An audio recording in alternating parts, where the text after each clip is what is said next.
Indian Parliament is a symbol of our robust, vibrant democracy.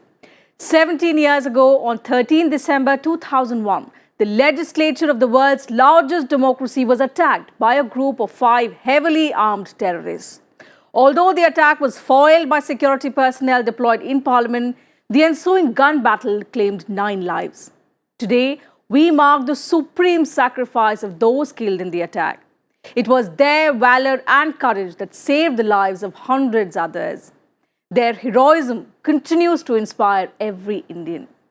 Today in In-Depth, we salute the martyrs who foiled the attack on the symbol of our democracy. We take a look at how the country remembered them today and also look back on the day that has strengthened India's fight against terrorism.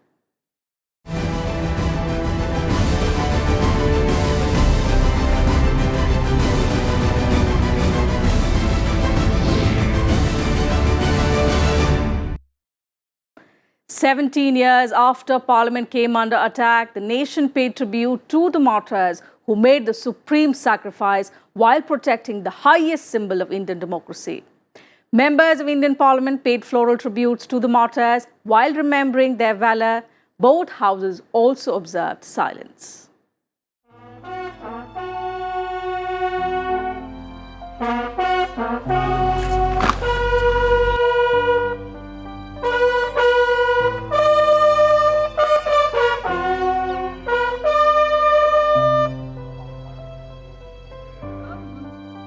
The nation remembering the brave hearts who'd laid down their lives in the 2011 terrorist attack on the Temple of Democracy, the Indian Parliament. Saluting their courage, the Rajya Sabha paid glowing tributes to those who'd lost their lives protecting the Parliament. The members of the upper house also observed silence for a while as a mark of respect to the martyrs. 13th December 2018 marks the 17th anniversary of the dastardly terror attack on the Parliament House. I am sure the whole House will join me in condemning the incident in unequivocal terms and reiterate our firm resolve to fight terrorism in all its forms and rededicate ourselves to protect the sovereignty and integrity of our nation. 2 parliamentary security staff, 5 Delhi police personnel, a woman constable of the Central Reserve Police Force, 1 gardener of the CPWD, and a camera person of the ANI were all martyred. By their selfless act, these martyrs set an example of indomitable courage and outstanding devotion to duty. On this fateful day, let us remember the supreme sacrifice of our brave hearts who were steadfast in their resolve to protect the temple of democracy. Remembering their sacrifice, Lok Sabha also paid homage to them. Speaker Sumitra Mahajan urged all members to renew their resolve to fight corruption and protect the sovereignty and integrity of the country. Delhi police के 5 सुरक्षाकर्मी सर्वश्री नानकचंद, रामपाल, ओम प्रकाश, विजेंद्र सिंह और घनश्याम, केंद्रीय reserve police बल की एक महिला constable Shrimati Kamlesh Kumari और संसद सुरक्षा सेवा के 2 सुरक्षा सहायक श्री जगदीश प्रसाद यादव और श्री मातब्बर सिंह नेगी इस हमले का बहादुरी से सामना करते हुए शहीद हो गए थे। इस आतंकवादी हमले में एक कार्मिक श्री देशराज भी शहीद हो गए थे। यह सभा उन शहीदों को श्रद्धांजलि अर्पित करती है जिन्होंने 13 दिसंबर 2001 को आतंकवादी हमले के दौरान संसद की रक्षा करते हुए अपने प्राणों की आहुति दे दी तथा उनके परिवारों के प्रति अपनी शोक संवेदना व्यक्त करती है। इस अवसर पर आइए हम आतंकवाद के इस अभिशाप से निपटने के लिए नए सिरे से प्रयास करने के अपने संकल्प को दोहराएं और अपनी मातृभूमि के एकता, अखंडता और संप्रभुता की रक्षा करने के लिए अपनी वचनबद्धता को पुनः दृढ़ता से व्यक्त करें। Vice President M. Venkaiah Naidu, Prime Minister Narendra Modi, Lok Sabha Speaker Sumitra Mahajan, Union Ministers Arun Jaitley, Sushma Swaraj, Rajnath Singh, BJP President Amit Shah also paid floral tributes in the Parliament complex. Former Prime Minister Manmohan Singh, UPA Chairperson Sonia Gandhi and Congress President Rahul Gandhi also paid their respects. MPs cutting across party lines attended the event organized in Parliament House.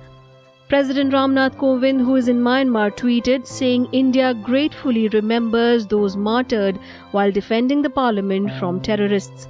In a Twitter message, Prime Minister Narendra Modi saluted the valour of those who were martyred during the dastardly attack on Parliament on this day in 2001.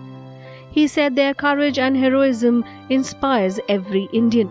In an article titled "When Terror Came to the House," published in a leading daily, Vice President M. Venkaiah Naidu said, "As we mark the supreme sacrifice by our security personnel and others in the diabolical attack on this day 17 years ago on the Indian Parliament, the temple of our vibrant democracy and the symbol of people's aspirations, we not only have to strengthen our resolve to make every inch of our motherland a safer place, we also need to step up our diplomatic efforts to combat the ever-growing global menace of terrorism.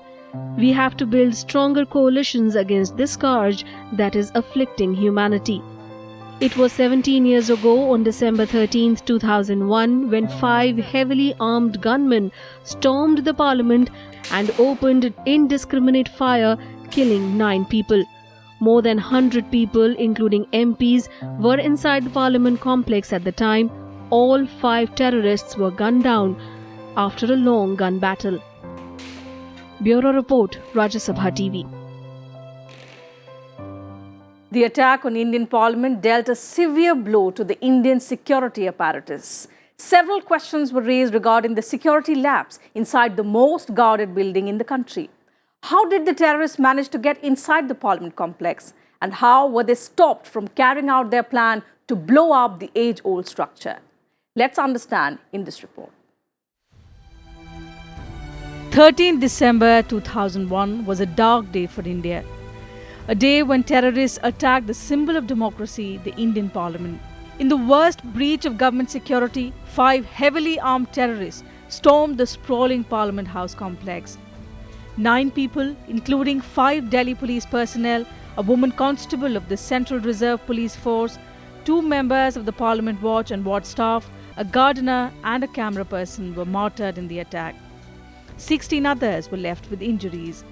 The gunmen, allegedly belonging to terror groups Lashkar-e-Toiba and Jaish-e-Mohammed, used a fake identity sticker to get through the tight security surrounding the Parliament complex. Wearing military-style fatigues, they burst into the area in front of Parliament just before noon. One of them had strapped explosives to his body. He blew himself up as soon as the men broke in. The terrorists intended to blow up Parliament, which was in session at that time. At least 100 members of Parliament were inside the building. Fortunately, no one was hurt. Then Prime Minister Atal Bihari Vajpayee. Many ministers and senior leaders had left Parliament premises soon after the House was adjourned, barely 30 minutes before the terrorists barged in. Those inside were ferried to a safer location inside Parliament, which was by then put on lockdown by security forces. After more than an hour-long gun battle, all 5 terrorists were shot dead. Yes, I can well go back to 13 December 2001. It's about 18 years have passed, but I can well imagine how I lost my 9 boys and girls, and including 1 CPW horticulture staff, and I do salute them. And I can well visualize that day. I cannot forget in my life when I'm in Lashkar-e-Toiba. I mean, well planned by Afzal Guru and this team. They penetrated into the from the iron gate number 1 of Parliament House, and they came up to the building gate number 1 and building gate number 12 to penetrate into Rajya Sabha and Lok Sabha.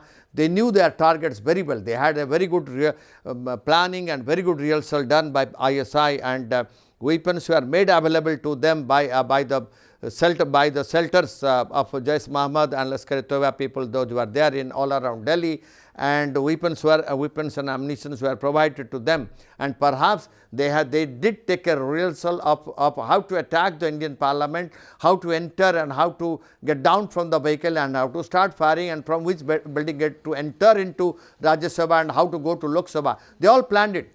But I can well tell you there was a system in Parliament, security training when anything happens in front of building gates, and during whether it is parliament, whether the parliament is in session or parliament is not in session, an officer with siren, he remains on top of the arc near building at number 1, and he keeps on watching what is happening in the front. At the moment something happened, he puts the siren, and the moment the siren is on, all the building gates are closed. So, those who remain inside, they will remain inside, those who remain outside, they will remain, they cannot penetrate. And that is how, thanks and salute to that boy who did put the siren, and when all these militants, they burst from the vehicle and started firing at building at number 1, building at number 12 and building at number 11, 10. I can tell you building at number 10 is in the penetration to Rajya Sabha. The Rajya Sabha was on, and if any one militant could have gone only with one weapon inside Rajya Sabha, what a panic, what a thing could have happened that day in Indian history, in parliament history. And suddenly all the building gates were closed, and that is how, that is the time when another militant, he tried to force his way through building at number 1. He was shot dead by Delhi police Mahila Karmi, and also by other CRPF personnel. And I salute to that lady constables of Delhi police, and the way, the valour they have shown. Lives of hundreds of parliamentarians as well as staff members deployed inside were saved because of the courage and valour of the security personnel who foiled the terrorist plan to inflict a blow on the temple of Indian democracy. Following the attack, Vajpayee pledged a tough response, stating that India's fight against terrorism had reached its final stage. Investigations and news reports in the coming weeks reveal that security agencies in Pakistan had executed the attack on the Indian Parliament through terror groups operating on its soil. In response, the Vajpayee government mobilized the Indian Army in what was called Operation Parakram. The Indian Army was mobilized closer to the border, the first full-scale mobilization since the 1971 Indo-Pak War. Operation Parakram began on 15 December 2001 after the Cabinet Committee on Security's decision and was completed on 3rd January 2002. It finally ended on 16th October 2002. The Pakistani Army under General Musharraf also mobilized. During the 10-month deployment, both India and Pakistan came close to war at least twice. The tense situation between the two nuclear-capable neighbors caused deep anxiety at the global level. Following intervention by the US and other global powers, Pakistan made a public declaration that it would not allow terrorists to operate from its soil. India was persuaded to accept Pakistan's commitment, following which Operation Parakram was called off in October 2002. However, terror attacks emanating from Pakistan have continued in India even after 2001. But post the dastardly attack on Parliament, India prepared itself better to deal with the scourge of terror. Post 13 December 2001, the general level of security protocols and access to public buildings, including Parliament, has become far more stringent. Bureau Report, Rajya Sabha TV. Time for a short break on the program. We'll be right back.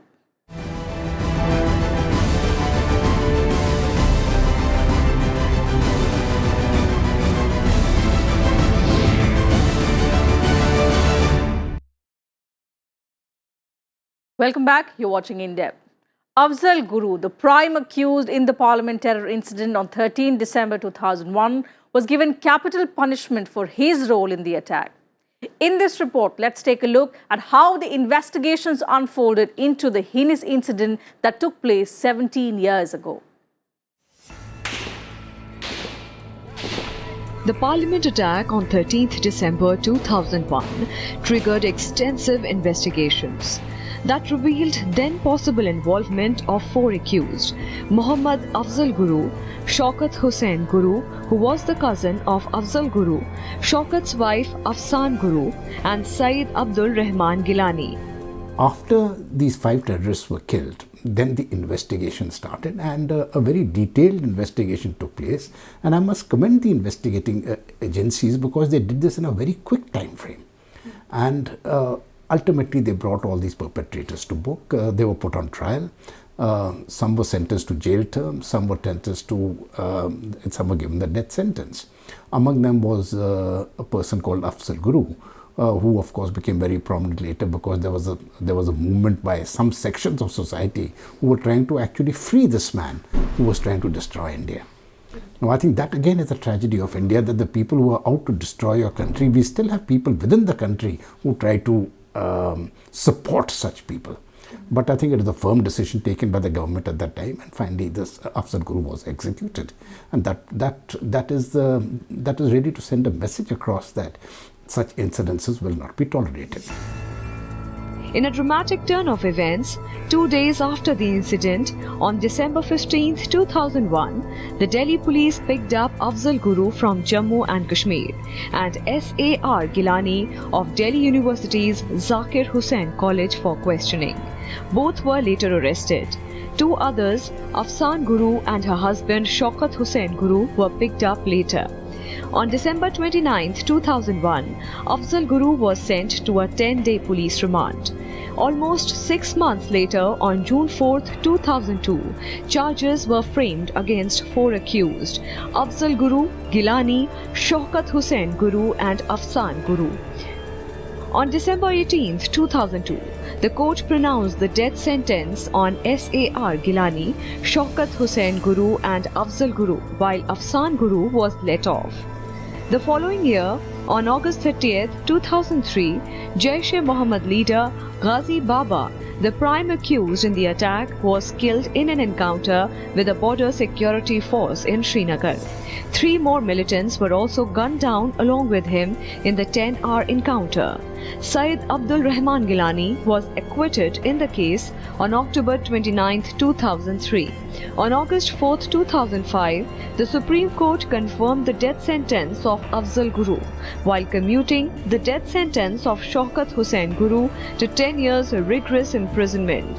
On September 26, 2006, a Delhi court ordered Afzal to be hanged.